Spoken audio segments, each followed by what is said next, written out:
The stars stretched wide and endless, a sea of light guiding ships across the silent void. Among these ships moved a modest human vessel, its steel worn by long travel, yet carrying hope in every bolt and wire. Inside, Armin, a young explorer from Earth, sat by the viewing screen. His eyes followed the glittering arcs of nebulae as if they were secret maps drawn for him alone. He was not a commander of armies or a ruler of worlds. He was only a voice among many. Yet fate had placed him on the path toward something far greater than he could imagine. The ship soon approached the grand station of the Alliance. From afar it looked like a giant ring spinning around a blue sun, with towers rising like blades of crystal. Here, species from across the galaxy came together to speak, trade, and struggle for power. For centuries they had met, and only recently had humans been invited to send their first representatives. Most other races looked at humans as if they were children who had wandered into a room full of elders. They saw Earth as small, fragile, and untested. Yet Armin and his crew had come, determined to show that humanity deserved its place. As the ship docked, the crew walked through long, shining halls lined with banners of 100 civilizations. Some aliens were tall, with glowing eyes like shards of ice. Others were scaled, with movements smooth as rivers. Many ignored the humans as they passed, whispering quietly among themselves. Still, Armin walked with calm steps, refusing to let their stares weigh him down. At the center of the station, a great chamber opened like the heart of a star. Here the Alliance Council gathered. Tiered seats rose high, each filled with envoys, lords, and warriors of every world. At the highest seat stood the banner of the Zarin Empire, the most powerful and admired among them. From that seat descended Princess Nira, daughter of the ruling line. She carried herself with quiet grace, her steps light but commanding. Her presence made the chamber fall silent, for many sought her hand, her favor, or even her gaze. Yet she did not meet their eyes. Her gaze turned instead toward the humans entering below. Nira had seen records of humanity before. Their science was not the strongest, nor their weapons the most feared. Yet there was something about their history that stirred her mind. A people who had risen from storms, famine, and endless wars, yet still built ardent dreams. She wondered if strength might not only be measured by the power to destroy, but by the will to endure. The opening of the council was filled with polished words. Envoys spoke with voices trained to charm, promising peace while sharpening hidden knives. When Armin's turn came, he rose slowly. His voice was not grand, and he did not bow with the flowing gestures others used. He simply said, "If we are to share the stars, then the rules must be fair. A path that only favors the strong is no path at all." His words spread across the chamber like a ripple. Some laughed, others muttered. Who was this human to speak so openly, without fear of offending the powerful? Yet his eyes remained steady. He did not shout, but his honesty struck deeper than loud voices ever could. For the first time, Princess Nira's lips curved into a faint smile. She saw not arrogance, but truth unmasked by glitter. After the session ended, Nira left the high seats and walked through the crystal gardens of the station. The gardens were quiet, filled with glowing flowers that shone like moons. There she paused and waited. Soon footsteps echoed, and Armin appeared, wandering with thought heavy in his mind. He was surprised to see her, for few dared to approach royalty unbidden. Yet she greeted him softly. "You speak without veil," she said, her eyes calm yet searching. Most fear to break the silence. Why do humans choose such a way? Armin stood still for a moment. He looked at the glowing blossoms around them, then back at her. "Because silence has never saved us," he answered. "When storms came to our world, we spoke to one another. When hunger struck, we cried out, and together we found a way. Words, even simple ones, kept us alive. To hide truth is to let it die." Nira's gaze lingered on him. She had heard countless speeches from the greatest orators of the galaxy, yet none had carried the weight of this plain reply. She realized then that there was something rare in this man, something his people carried within them. They were not strong in the way her empire measured strength, but their spirit was not easy to break.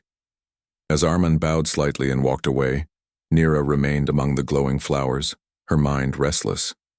Around her waited countless suitors from proud worlds, all boasting of treasures and power.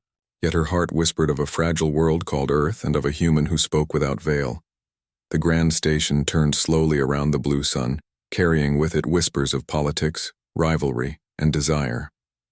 Yet among these endless voices, a new thread had begun to weave itself, one that none could yet see clearly. It was the thread of a story where humans would no longer be overlooked. for even the most desired princess of the stars had turned her eyes toward them. The council chamber was filled again the next day, its walls glowing faintly with light drawn from the star around which the station turned. Voices echoed across the hall as envoys argued about laws and rights, each seeking advantage for their own kind. Armin sat in the lower tier, listening carefully. He was not used to such grand gatherings, yet his mind remained clear. He saw that beneath all the elegant words, many sought only control. To him, fairness mattered more than any shining promise. When it was his turn to speak, he rose slowly. His voice was steady, though plain compared to the musical tones of others. He questioned trade rules that favored the strongest powers while leaving smaller races with little choice. The chamber grew quiet, for it was rare that anyone dared to point out such imbalance openly.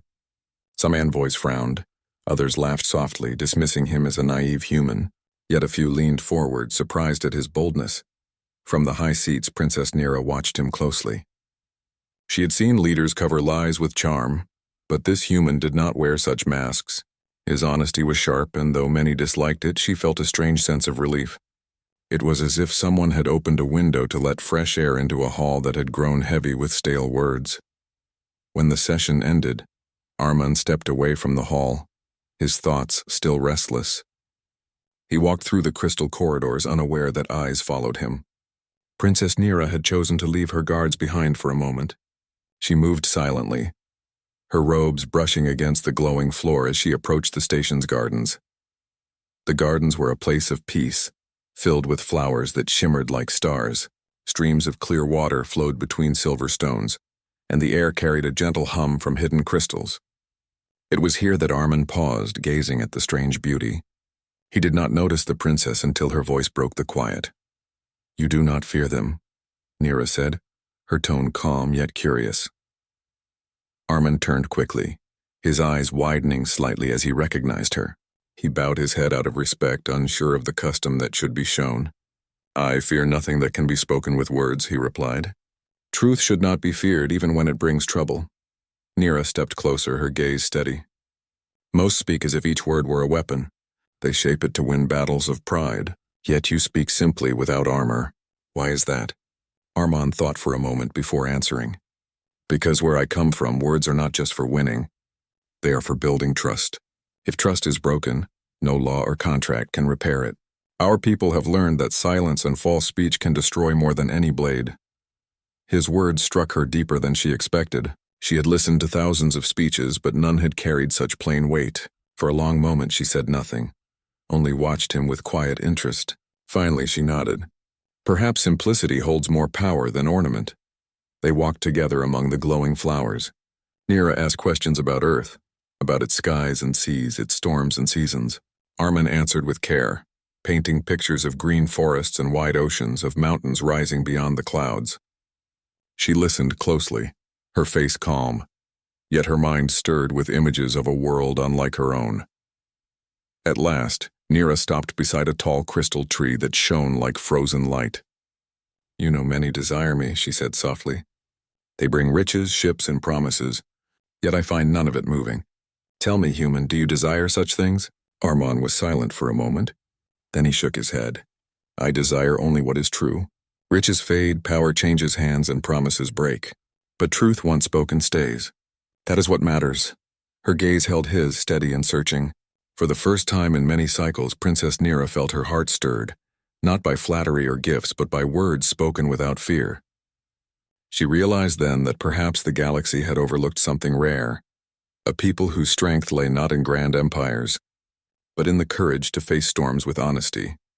Their meeting ended when her guards approached from a distance, calling her name. Nira turned once more to Armin before leaving. "We shall meet again," she said, her voice carrying a note of promise. As she walked away, Armin remained beneath the crystal tree, his mind unsettled. He had not sought her attention, yet he felt the weight of her gaze even after she was gone. He did not know that this small moment in the garden would ripple outward, changing the course of humans and empires alike. In the halls beyond, whispers had already begun. Some envoys had seen the princess speak with the human. They wondered what she sought, and many grew restless. For if Princess Nira, the most desired figure of the alliance, had chosen to notice a human, then perhaps the balance of power would not remain as it was. The days that followed the council session carried a new weight across the station. Whispers traveled faster than ships through the corridors, reaching every corner. Some spoke with amusement, some with doubt, but most with concern. The princess of the Zayran Empire had been seen walking in the gardens with a human. A single moment had unsettled the balance of years. Armand felt the air grow heavier as he moved through the station. Many envoys no longer ignored him. They watched him instead with sharp eyes, some filled with suspicion, others with hidden anger. To them, the princess was a symbol of power and prestige. That she had chosen to speak with a human was an insult to their pride. One evening, as Armin returned to his quarters, a tall envoy from the Raxar Dominion blocked his path. His scaled skin glimmered in the pale lights, and his voice was deep and hard. "Human," he said, "do not mistake attention for honor. The princess is not for your kind. Step back before you bring shame on your species." Armin met his glare without flinching. "I did not seek her. She came to me. If truth offends you, then perhaps your anger is not with me, but with yourself." The envoy hissed, his teeth flashing, but before he could reply, others arrived. The tension broke, though not the hostility. From then on, Armin knew the eyes on him were sharper than ever. Meanwhile, within the high towers of the station, Princess Nira faced her own storm. Advisors surrounded her, pressing her to distance herself from the human. They reminded her of alliances, of traditions, of expectations that stretched back centuries. Yet she answered calmly, "I will not be told where my gaze may fall. Respect is not won by silence, but by seeing what others refuse to see." Her words spread through the council chamber during the next session. It was then that a new motion was raised by the Dominion and other factions. They declared that humans were too weak and inexperienced to be part of the alliance. They demanded that Earth be removed from the council and sent back to its small corner of the stars. The hall filled with debate, voices rising and falling like waves in a storm. Armand listened, his hands clenched at his sides. When his turn came, he stood and said, "If we are unworthy, then let us prove it. Do not cast us out with words. Test us as you would test yourselves. If we fail, we will leave. But if we endure, then you must grant us our place." The chamber fell into silence at his challenge. Many laughed at the boldness of it, calling it madness. Yet others, intrigued, agreed. At last, the council declared that the humans would face a series of trials, each designed to measure worth. Strength, wisdom, and resilience would be tested. When the announcement was made, Princess Nira's heart grew tense. She knew the trials were harsh, built to crush pride and break spirits. Many believed the humans would stumble and be humiliated. But she remembered the honesty in Armin's words, the steady fire in his eyes. She began to hope that perhaps he could do what no one expected.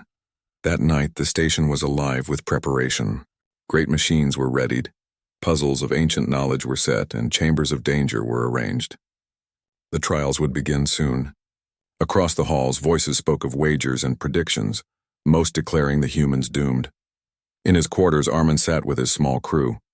They were tired from long travel and wary of the challenge ahead, but none wished to step back. "They will test us as if we are children," one crew member muttered. "They do not see us clearly," Armin nodded. "Then let us show them.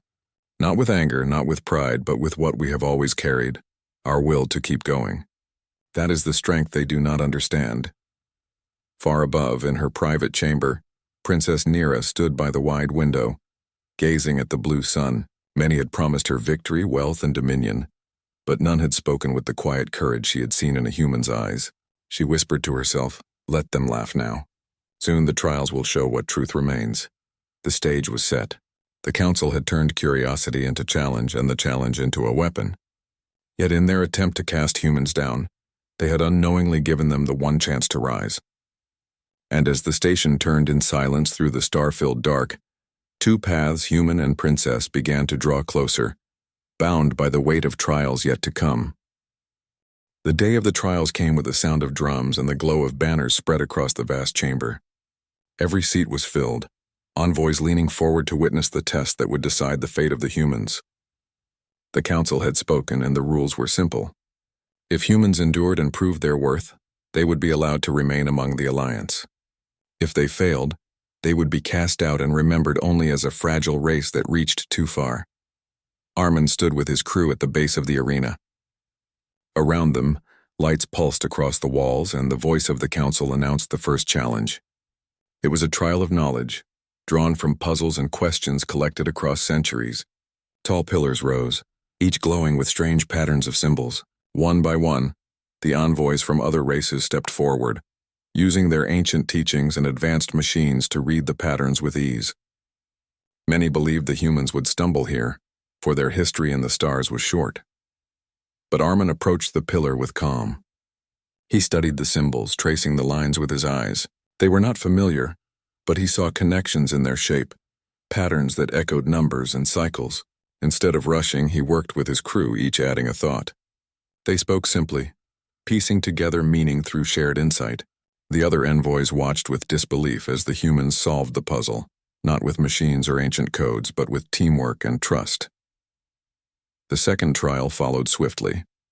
It was a test of strength and endurance within the storm chamber. Winds howled as walls shifted, lightning bolts striking from coils above. The envoys from stronger races wore armor and shields, stepping into the storm with confidence. Yet many fell when the lightning grew fierce, their machines sparking, their shields cracking. When the humans entered, they carried no great machines.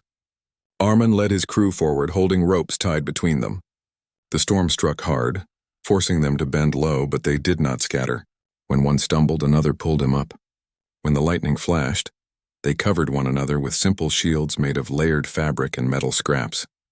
Slowly, step by step, they crossed the chamber, their unity stronger than the storm. The council murmured, surprised that such a fragile race had endured where others had failed. The final trial was set to break spirit as much as body. It was called the Trial of the Labyrinth. A vast space of shifting walls opened, filled with illusions and traps. Each envoy was left to walk alone, for here only the strong of heart could pass. Many emerged lost or broken, their minds tangled by visions. Armin stepped into the labyrinth, his mind steady. The walls glowed and shifted, showing him visions of earth and ruin. His people scattered, his path lost. Yet he pressed forward, reminding himself of what was real and what was false.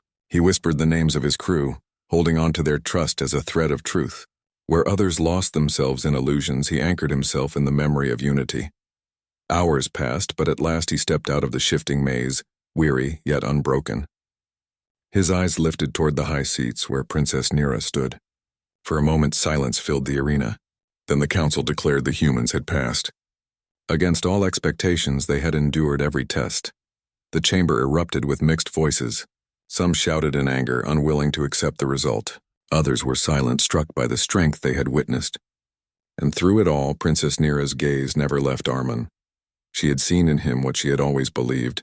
That strength was not only in power, but in the will to rise again and again. As the trials ended, Armin stood with his crew, tired but proud. He had not sought glory but truth, and in proving humanity's worth, he had shown the galaxy that even the smallest world could hold a spirit greater than storms and shadows. Yet beyond the cheers and arguments, deeper currents moved. Rivals whispered of plots, allies reconsidered their stance, and suitors who once sought the princess now watched with jealousy. For the choice she would soon make was clear to her heart, though not yet spoken aloud, and when she did, the stars themselves would witness a change that no one had foreseen. The station was alive with voices after the trials. The results spread quickly through every corridor and hall. Humans had endured. They had passed each test that was meant to break them. For the first time, their place in the Alliance could no longer be dismissed as chance or mercy. They had shown strength in unity, patience, and will. Yet victory brought not only respect but also unrest. Many envoys still whispered against them, unwilling to accept the result. Armin and his crew returned to their quarters with heavy steps. They were tired, their bodies bruised and their minds worn from the challenges, but their hearts carried pride. They had done what no one expected. As they rested, Armin looked out of the wide window at the endless stars. He wondered what would come next. He knew trials did not end with puzzles or storms. Trials lived also in hearts, in choices that carried weight across empires. In the high tower, Princess Nira faced her council of advisors. They spoke with urgency, pressing her to distance herself from the humans now that the tests were over. The humans may have endured, one said, but they remain small. Your future cannot be tied to theirs. Many rulers wait for your decision. Do not risk the balance for a passing interest. Nira listened in silence. Her eyes turned to the blue sun shining beyond the window. At last she spoke with steady calm. You speak of balance as if it were made of chains. But true balance is not fear. It is trust. I will not choose out of fear. Her words silenced the chamber. None dared press further, though their unease deepened. The following day the council gathered once more. The great chamber shone with banners, its seats filled with every envoy. This session would decide the future. The humans stood on one side, their presence still strange to many eyes. At the center stood Princess Nira, her figure tall and graceful. The moment had come for her to declare her path.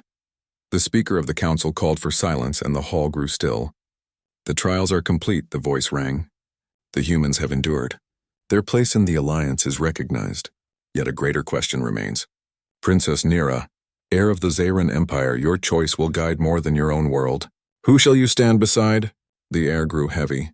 Many envoys leaned forward, waiting to hear their name upon her lips. For years they had sought her, bringing gifts, power, and promises. Each one believed themselves worthy, but Nira's eyes did not turn to them. Slowly, she looked across the hall until her gaze rested upon Armin. Her voice was clear. I have listened to many words, but truth is rare. I have seen strength measured in power, but endurance is rarer still. I choose not wealth, not armies, not crowns. I choose humanity, for in them I see a spirit that does not bend to storms, and a voice that does not hide behind falsehood. The chamber erupted. Some shouted in disbelief, others in outrage. The envoys who had long desired her were struck silent, their pride shattered. Yet Nira stood firm, her eyes unshaken. Armin, stunned by her words, stepped forward slowly. He had not imagined such a choice would be spoken before all. The council's voice rose again, calling for calm. The princess has spoken. Her choice is her own. The record of this day shall remain. As the uproar settled, Armin found himself standing across from Nira. For a brief moment, all sound seemed distant. She looked at him with calm certainty, and he understood. It was not only him she had chosen, but what he represented, the spirit of his people, the will of Earth itself.